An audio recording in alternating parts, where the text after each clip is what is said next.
இந்த நிகழ்விற்காகவே மிகவும் சிறப்பாக இயற்றப்பட்ட பாடல் தந்தை போல் தெய்வம் ஏது.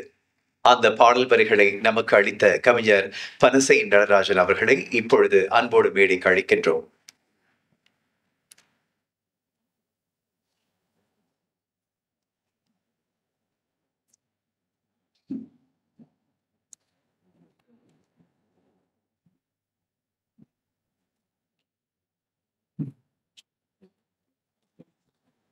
ஐயாவின் இரங்கல் கூட்டத்திற்கு வந்திருக்கும் அனைவருக்கும் வணக்கம்.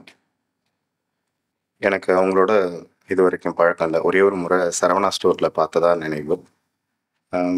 நண்பர் கார்த்திக் தான் அவங்கள பற்றி பாடல் எழுதணும்னு கேட்டாங்க. அப்போ தான் புதுயுகம் தொலைக்காட்சின்னு நினைக்கிறேன். அப்போ அதில் ஒரு ஐயாவை பற்றின செய்தி ஒரு அரை மணி நேரமோ 1 மணி நேரம் அது அனுப்பியிருந்தாங்க. அப்புறம் நிறைய தகவல்களை அவங்கள பற்றி சொன்னாங்க. பிரமிப்பாக இருந்துச்சு. இந்த பாடல் எழுதுறதுல ஒரு 10ல் 1 பங்கு தான் வச்சுருக்கோம். அவங்கள பற்றின செய்திகளில் ஒரு 10 பாடல்கள் எழுதுகிற அளவுக்கு தகவல்கள் கொடுத்தாங்க. நிறைய எங்களுடைய தமிழ் அமைப்புகளுக்கெல்லாம் கொடுத்துருக்காங்க. அவங்க தலைவி சவுந்தரநாயகி சொன்னாங்க இல்லையா, அது மாதிரி உதவி பண்ணியிருக்காங்க. அவங்களுடைய வாழ்க்கை இப்போ எங்களை மாதிரி உள்ளவங்களுக்கெல்லாம் ஒரு பாடம். ஏன்னா வெறுமனே தொழிலில் மட்டும் இல்லாமல் குடும்பத்துக்கு நேரம் ஒதுக்கியிருக்காங்க. நிறைய உதவி செஞ்சுருக்காங்க. மாணிக்க அவங்க ஐயா சொன்னாங்க இல்லையா, ஒரு தொழில் போட்டி, இப்போ இன்னொருத்தவங்களுக்கு உதவி செய்யணும் அப்படிங்கிற எண்ணமும் வச்சுருக்காங்க. இன்னொருத்தவங்களை உயர்த்தி விடணும் அப்படின்னு இருந்திருக்காங்க.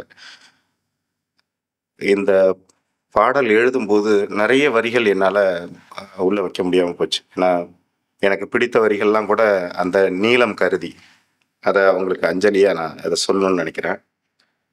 பாலை போல மனசு வெள்ளை, பாசம் காட்டும் சின்ன பிள்ளை அப்படிங்கிறதும் அவங்க சொன்னதை வச்சு எழுதியிருந்தேன். பள்ளம் மேடு பாறையெல்லாம் பாதையாக மாற்றும் அப்பா, சொன்ன சொல்லை எந்த நாளும் மீறவில்லை, சோர்வு அறிய அழகப்பா அப்படிங்கிறதும் எழுதி வச்சிருந்தோம். அது எல்லாமே இடம்பெற முடியாமல் போச்சு. அவங்களுடைய இந்த வெற்றிக்கு எல்லாமே முக்கியமாக அவங்களுடைய அம்மா விசாலாட்சி அம்மாவும் துணையாக இருந்திருப்பாங்கன்னு. ஏன்னா அவங்க எல்லா குடும்ப பொறுப்பையும் தாங்கியிருந்தால் மட்டும்தான் அவங்களால இவ்வளோ பெரிய வெற்றி அடைஞ்சிருக்க முடியும். பொதுவாகவே அப்பாவுக்கான பாடல்கள் விரல் விட்டு எண்ணிடலாம். அம்மாவோட அன்பு பார்த்திங்கன்னா ஒரு மரத்தோடைய நிழல் மாதிரி இருந்திருக்கும். ஆனால் அப்பாவோட அன்பு பார்த்திங்கன்னா ஒரு ஆணிவேர் மாதிரி இருக்கும். அதுக்காக தான் அந்த சொல்ல போட்டிருந்தேன், ஆணிவேராக இருக்கிற அப்பா அப்படின்னு.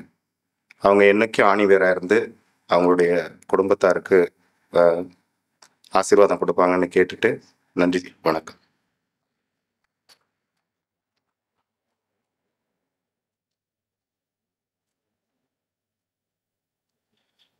நன்றி கவிஞர் பனசை நடராஜன் அவர்களே.